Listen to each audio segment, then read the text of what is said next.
Wife স্ত্রী 4 জন।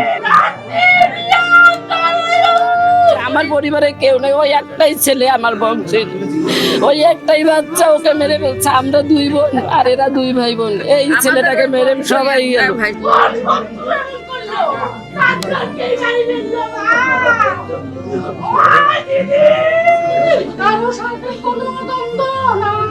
যে নৃশংস হত্যাকাণ্ড, একটা পরিবারের 4-4টা প্রাণী, 4-4টা মানুষকে হত্যা করা হলো, এটা অত নৃশংস হত্যাকাণ্ড আমি আমার জীবনে কখনো শুনিনি এবং দেখিও নি এভাবে।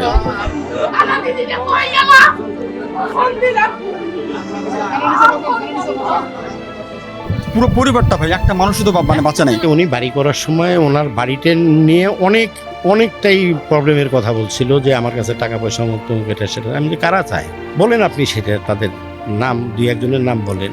তো উনি কিন্তু আসলে উনি খুব সোজা সাপটা মানুষ ছিল। তো পরে আমাকে বলছিল যে আমি মীমাংসা করছি। আমার দিদির ফোনটা বন্ধ, তারপরে আমার জামাইবাবুর ফোন, দুলা ভাইয়ের কি ফোন, আমার ভাগ্নি আগামী চক্রবর্তী, ওর ফোনটাও বন্ধ। তারপর আমার হাজবেন্ড আসলো ইয়ার থেকে, অফিস থেকে, কলিং বেল চাপলাম, দিদি দিদি করে ডাকতেছি।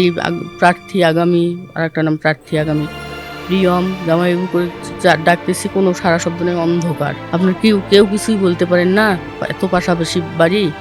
না তো, আমরা কেমন করে জানি, উপরে ওরা থাকে। ছাদে উঠে ডাকি কথা, কোনো সারা শব্দ নেই। থাই গ্লাস লাগানো জানালায়, করতেছি, শব্দ করতেছি, সরানোর চেষ্টা করতেছি, সরে না। পরে খুব জোরে একটা ধাক্কা দিছি, ভাঙুক। তারপরে খুলে গেল, খুলে দেখি, টর্চ ফোকাস করে দেখি, মানে ওয়ারড্রবের ডয়ারগুলো সব খুলে এলোমেলো, কাপড় চোপড় সব মানে লন্ডভন্ড করে রাখছে। তখন আমি বললাম, এমন কেন? এই তো তো অবস্থা খারাপ, তার মানে দিদিদের কিছু ঘটনা ঘটছে। আমি খুব যে চিৎকার করে কান্নাকাটি শুরু করে দিছি। এইরকম গন্ধ, এটা তো আমরা কল্পনাও করিনি যে এরকম ঘটনা, হৃদয় ঘটনা। হাজবেন্ডকে বললাম যে এদেরকে মেরেই ফেলছে, এটা জানি রাখো, এরা নাই, এদিনে মোবাইল বন্ধ, কারেন্ট নাই এখানে, আর এই দেখো এখানে জামাইবাবু শোয়াও নাই, কোনো সারা শব্দ নাই, তুমি থানায় করো, ইনফর্ম করো। আসলে দেখলাম সব এলোমেলো, তখনও লাশ দেখা যায়নি। পুলিশ তারপর উপরে আস্তে আস্তে উঠে ছাদের দিকে যখন যায় দেখে, তখন লাশ দেখতে পায়। লাশ প্রথমে দেখলো, আমার এই যে শেষ যে দিদি আর কি, দিদির মেয়ে, আর সিঁড়ি, মানে ছাদে ওঠার আগে যে সিঁড়িটা, ওনাদের 2 জনের ডেড বডিটা ওখানে রয়েছে।